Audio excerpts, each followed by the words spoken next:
கர்த்தருடைய பரிசுத்த நாமத்திற்கு மகிமை உண்டாவதாக. நாம் இப்போது எண்ணாகமம் புத்தகம் 5வது அதிகாரத்தை குறித்து பார்க்கலாம். இந்த அதிகாரத்தில் மொத்தம் 31 வசனங்கள் உள்ளன. இந்த அதிகாரத்தில் பரிசுத்த ஸ்தலத்தை எவ்வாறு பரிசுத்தமாக வைத்துக் கொள்ள வேண்டும் என்பதை குறித்தும், குற்றம் செய்தவர்கள் அதற்கு பதிலாக என்ன ஈடு கொடுக்க வேண்டும் என்பதை குறித்தும், குற்றம் செய்த மனைவிக்கு என்ன தண்டனை, புருஷருக்கு விரோதமாக பாவம் பண்ணியிருந்தால் என்ன தண்டனை என்பதை குறித்தெல்லாம் இந்த அதிகாரத்தில் குறிப்பிடப்பட்டுள்ளது. முதல் 4 வசனங்களும் கூடாரம் பரிசுத்தமாய் இருக்க வேண்டும், அதற்காக என்ன செய்ய வேண்டும் என்பதை குறித்து கர்த்தர் கூறியுள்ளார். கர்த்தர் மோசேயை நோக்கி, குஷ்டரோகிகள் யாவரையும், பிரமியம் உள்ளவர்கள் யாவரையும், சவத்தினால் தீட்டுப்பட்டவர்கள் யாவரையும் பாளையத்திலிருந்து விலக்கிவிட இஸ்ரவேல் புத்திரருக்கு கட்டளையிடு. இது நம்ம லேவியராகமம் புஸ்தகத்திலையும் படித்தோம். குஷ்டரோகிகள், பிரமியம் உள்ளவர்கள், சவத்தினால் தீட்டுப்பட்டவர்கள், பின்ன யாதொன்றினால் தீட்டுப்பட்டவர்கள், இவர்கள் எல்லாரையும் பாளையத்திலிருந்து விலக்கி வைக்க வேண்டும் அப்படின்னு சொல்லிட்டு கர்த்தர் சொல்லி இருந்தாரு. சவத்தினால் தீட்டுப்பட்டவர்கள் பாளையத்துக்கு புறம்பே போயிட்டு சாயங்காலத்தில் அவர்கள் தலை குளித்து திரும்பமாக அவர்கள் பாளையத்துக்குள்ளே வர வேண்டும், பரிசுத்தமாக சுத்தமாக வர வேண்டும் என்பதை நாம் லேவியராகமம் புஸ்தகத்தில் படித்தோம். ஆண் பிள்ளையானாலும் பெண் பிள்ளையானாலும் அப்படிப்பட்டவர்களை நீங்கள் விலக்கி, நான் வாசம் பண்ணுகிற தங்கள் பாளையங்களை அவர்கள் தீட்டுப்படுத்தாதபடிக்கு நீங்கள் அவர்களை பாளையத்திற்கு புறம்பாக்கி விட கடவீர்கள் என்றார். கர்த்தர் மோசேக்கு சொன்னபடியே இஸ்ரவேல் புத்திரர் செய்து அவர்களை பாளையத்திற்கு புறம்பாக்கி விட்டார்கள். 5வது வசனத்திலிருந்து 10வது வசனம் வரைக்கும் குற்றங்கள் செய்தால் அதற்காக ஈடாக என்ன செலுத்த வேண்டும் என்பதை குறித்து குறிப்பிடப்பட்டுள்ளது. மேலும் கர்த்தர் மோசேயை நோக்கி, நீ இஸ்ரவேல் புத்திரரோடே சொல்ல வேண்டியது என்னவென்றால், ஒரு புருஷனானாலும் ஸ்திரீயானாலும் கர்த்தருடைய கட்டளையை மீறி மனிதர் செய்யும் பாவங்களில் யாதொரு பாவத்தை செய்து குற்றவாளியானால், இது குற்ற நிவாரண பலிக்காக குறிப்பிடப்பட்டுள்ளது. லேவியராகமம் 5வது அதிகாரத்திலும் குறிப்பிடப்பட்டுள்ளது. அவர்கள் தாங்கள் செய்த பாவத்தை அறிக்கையிட கடவர்கள். அப்படிப்பட்டவன் தான் செய்த குற்றத்தின் நிமித்தம் அபராதத்தின் முதலோடே 5ல் ஒரு பங்கை அதிகமாய் கூட்டி தான் குற்றம் செய்தவனுக்கு செலுத்த கடவன். அதை கேட்டு வாங்குகிறதற்கு இனத்தான் ஒருவனும் இல்லாதிருந்தால், அப்பொழுது அவனுக்காக பாவ நிவிர்த்தி செய்யும்படி ஆட்டுக்கடா செலுத்தப்படுவதும் அல்லாமல் கர்த்தருக்கு அந்த அபராதம் செலுத்தப்பட்டு அது ஆசாரியனை சேர வேண்டும். குற்ற நிவாரண பலிகள் எல்லாமே ஆசாரியனை சேரும். இஸ்ரவேல் புத்திரர் ஏறெடுத்து படைக்கும்படி ஆசாரியனிடத்தில் கொண்டு வருகிற எல்லா பரிசுத்தமான படைப்பும் அவனுடையதா இருக்கும். ஒவ்வொருவரும் படைக்கும் பரிசுத்தமான வஸ்துக்கள் அவனுடையதா இருக்கும். ஒருவன் ஆசாரியனுக்கு கொடுக்கிறது எதுவும் அவனுக்கே உரியது என்று சொல் என்றார். 11வது வசனத்திலிருந்து 31வது வசனம் வரைக்கும் உண்மையற்ற மனைவிக்கு ஒரு சோதனை. அவள் உண்மை உள்ளவளாக இருந்தால் அது அவளுக்கு சோதனை கிடையாது.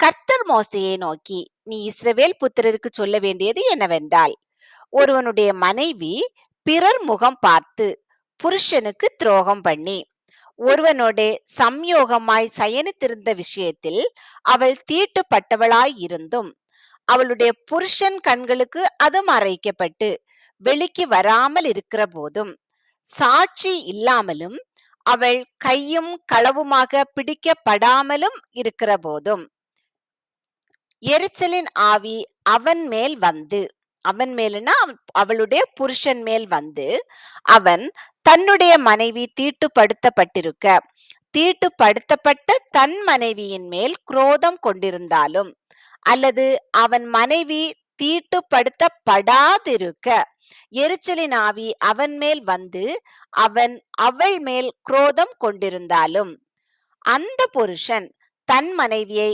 ஆசாரியனிடத்தில் அழைத்து கொண்டு வந்து அவள் நிமித்தம் ஒரு எப்பா அளவான வார்கோதுமை மாவிலே 10ல் ஒரு பங்கை படைப்பாக கொடுக்க கடவன்.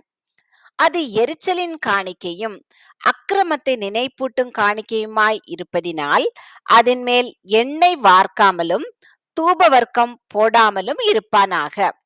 இது ஒரு மனைவி புருஷனுக்கு தெரியாம அவ தவறாக நடந்திருந்தா, மேபி புருஷனுக்கு தெரியாம இருந்திருக்கும். அதை சொல்றதுக்கு சாட்சிகள் இல்லாமல் இருந்திருக்கும்.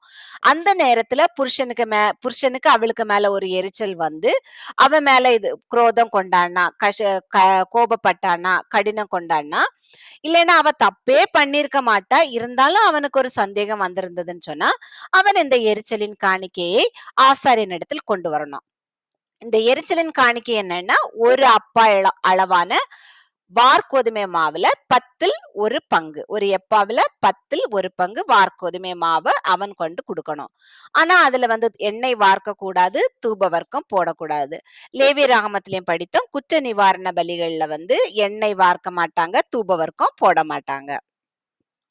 ஆசாரியன் அவளை சமீபத்தில் அழைத்து கர்த்தருடைய சந்நிதியில் நிறுத்தி, ஒரு மண்பாண்டத்திலே பரிசுத்த ஜலம் வார்த்து, வாசஸ்தலத்தின் தரையில் இருக்கும் புழுதியிலே கொஞ்சம் எடுத்து அந்த ஜலத்திலே போட்டு, ஸ்திரீயை கர்த்தருடைய சந்நிதியில் நிறுத்தி, அவள் முக்காட்டை நீக்கி, எரிச்சலின் காணிக்கையாகிய நினைப்பூட்டுதலின் காணிக்கையை அவள் உள்ளங்கையிலே வைப்பானாக. சாப காரணமான கசப்பான ஜலம் ஆசாரியன் கையில் இருக்க வேண்டும். இது இந்த புருஷன் கொண்டு கொடுத்த அந்த எரிச்சலின் ஆவி, அந்த காணிக்கைய இவளுடைய உள்ளங்கையில ஆசாரியன் வைப்பான். ஆனா ஆசாரியனுடைய கரத்துல வந்து அந்த சாப காரணமான கசப்பான அந்த ஜலம், பரிசுத்த ஜலத்துல அந்த புழுதியை போட்டு அவங்க கரைச்சு வச்சிருப்பாங்க. அந்த கசப்பான ஜலம் ஆசாரியன் கையில வந்து இருக்க வேண்டும். பின்பு ஆசாரியன் அவளை ஆணையிடுவித்து, ஒருவனும் உன்னோடே சயனியாமலும் உன் புருஷனுக்கு உட்பட்டிருக்கிற நீ தீட்டுப்படத்தக்கதாய் பிறர் முகம் பாராமலும் இருந்தால், சாப காரணமான இந்த கசப்பான ஜலத்தின் தோஷத்துக்கு நீங்களாய் இருப்பாய். உன் புருஷனுக்கு உட்பட்டிருக்கிற நீ பிறர் முகம் பார்த்து உன் புருஷனோடே அன்றி அந்நியனோடே சம்யோகமாய் சயனித்து தீட்டுப்பட்டிருப்பாயானால், கர்த்தர் உன் இடுப்பு சூம்பவும் உன் வயறு வீங்கவும் பண்ணி உன்னை உன் ஜனங்களுக்குள்ளே சாபமும் ஆணையிடும் குறியுமாக வைப்பாராக. இவ தப்பு பண்ணியிருந்தா மட்டும்தான் அந்த கசப்பான ஜலம், சாப காரணமான ஜலத்தை இவ குடிக்கிறப்போ இவளுடைய இடுப்பு சூம்பும், வயறு வீங்கும். கர்த்தர் இவளோட இந்த ஜனங்களுக்குள்ள வந்து சாபமும் ஆணையிடும் குறியுமாக வைப்பார். சாப காரணமான இந்த ஜலம் உன் வயிறு வீங்கவும் இடுப்பு சும்பவும் பண்ணும்படி உன் குடலுக்குள் பிரவேசிக்க கடவது என்கிற சாப வார்த்தையாலே ஸ்திரீயை ஆணையிடுவித்து சொல்வானாக.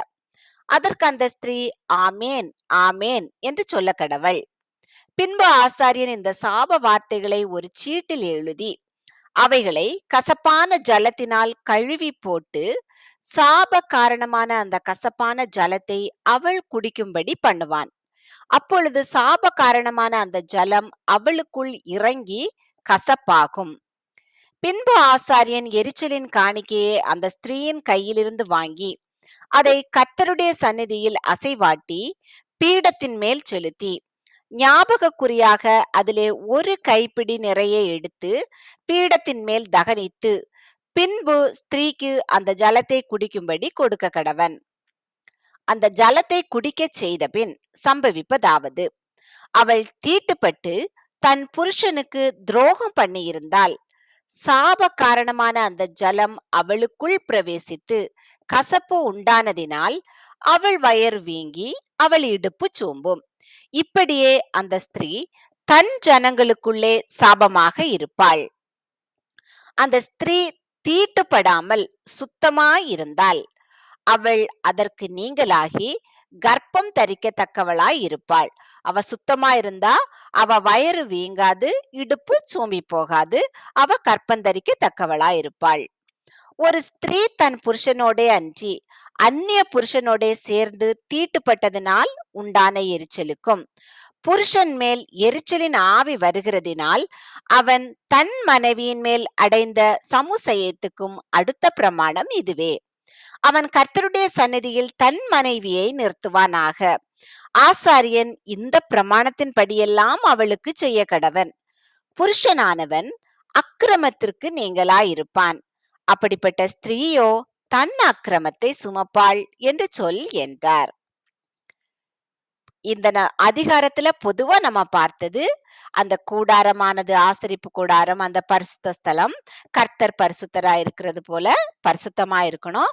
அதனால தீட்டுப்பட்டவங்க எல்லாரும் பாளையத்துக்கு புறம்பாக வைக்கணும். யாராவது குற்றம் செய்திருந்தால், மற்றவர்களுக்கு விரோதமாக குற்றம் செய்திருந்தால், அந்த குற்றங்களுக்கு பதிலாக ஈடு செலுத்த வேண்டும். 5ல் 1 பங்கு அதிகமா கூட்டி கொடுக்கணும். வாங்குறதுக்கு ஆள் இல்லைன்னா, இல்ல அவங்களோட இனத்தார் இல்லைன்னா, அத ஆசாரியனுக்கு கொடுக்க வேண்டும். இல்லைன்னா ஆட்டுக்கடா பலி செலுத்த வேண்டும்.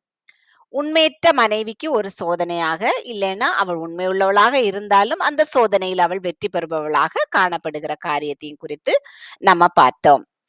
கர்த்தர் உங்கள் ஒவ்வொருவரையும் ஆசீர்வதித்து, பாதுகாத்து, பராமரித்து, வழிநடத்துவாராக. கர்த்தர் உங்கள் ஒவ்வொருவரையும் அநேகருக்கு ஆசீர்வாதமாகவும் வைப்பாராக. ஆமென்.